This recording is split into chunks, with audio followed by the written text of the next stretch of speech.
Hi, Steve Foster here with Legends of the Highway. I'd like to invite you to subscribe to our channel, hit the like button if you like what you see. Just know we've got a lot of really cool content coming, interesting cars, exotic cars, performance cars, home builts, you name it. Legends of the Highway is the place to go for the enthusiast.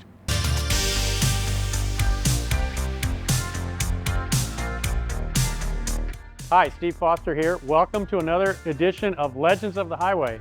Today we're here with a C3 Corvette, an L-88, which is one of the Corvettes, an icon that made the Corvette name even more famous on the racetrack. This car competed at Le Mans, Sebring, Daytona, SCCA races, A production races, battling the Cobras, the Porsches, the Shelbys. This was an icon. The L-88 was a special production option offered through GM, basically a factory race car for the street. No radios, no air conditioning. They required 110 octane fuel, aluminum heads, forged rods, forged pistons. Really a badass Corvette. This example has been prepared for FIA sports car racing. It's got factory FIA L-88 fender flares, the L-88 hood, the FIA headlights, which removed the heavy flip-up headlight mechanism and replaced it with a Lexan headlight covering with the headlights in a fixed position. This is actually a GM part number, believe it or not. Side pipes, again, offered as part of the racing package for the Corvette L-88. Rear flares, the Le Mans flip-top gas cap. Inside, you've got the radio delete plate, the 427 L-88 call-out emblem on the console, and then, of course, the sticker, which was a factory sticker that required a minimum of 103 research octane fuel. The interior on this one is basically stock. There's a fire extinguisher. The steering wheel is not original. It's a smaller diameter in the style of the factory wheel, but these came with a bigger diameter steering wheel and a thinner rim. It's got an aftermarket Hurst Super Competition Plus shifter instead of the GM shifter, but other than that, it's pretty much as it would have been delivered in '69. If we take a look at the engine, this is essentially how it would have been delivered from the factory in 1969. It's got the infamous L-88 screened air filter that fits onto the hood, and this is an airbox hood. It took air in through the cowl, which came into the low pressure area off the windshield and fed this hungry 427 V8.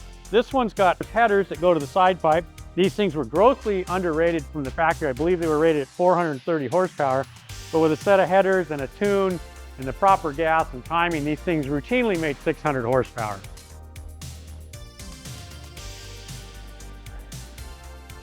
Typically, these Corvettes were raced with magnesium American Torque Thrust D wheels, an iconic road race wheel used on most of the domestic race cars, whether it was a Shelby, a Corvette, a Camaro, and so forth. Here we've got a set of a little bit more of a modern interpretation. It's got the style of a Torque Thrust D, but it's got a spun aluminum barrel with the Torque Thrust D inset. It's got the bigger competition studs. They're stronger, a little bit longer, so you can change the wheels quicker during a pit stop. Same thing on the front. This car is equipped with Avon vintage road race tires, so they appear like the original ones would have been in the 60s and early 70s, but they're a modern radial. They're technically street legal, even though they're a sticky race tire. The back of this Corvette, of course, is classic C3 chrome bumper version. This one has a striping reminiscent of some of the competition cars of the period, you know, the motion performance Corvette and so forth.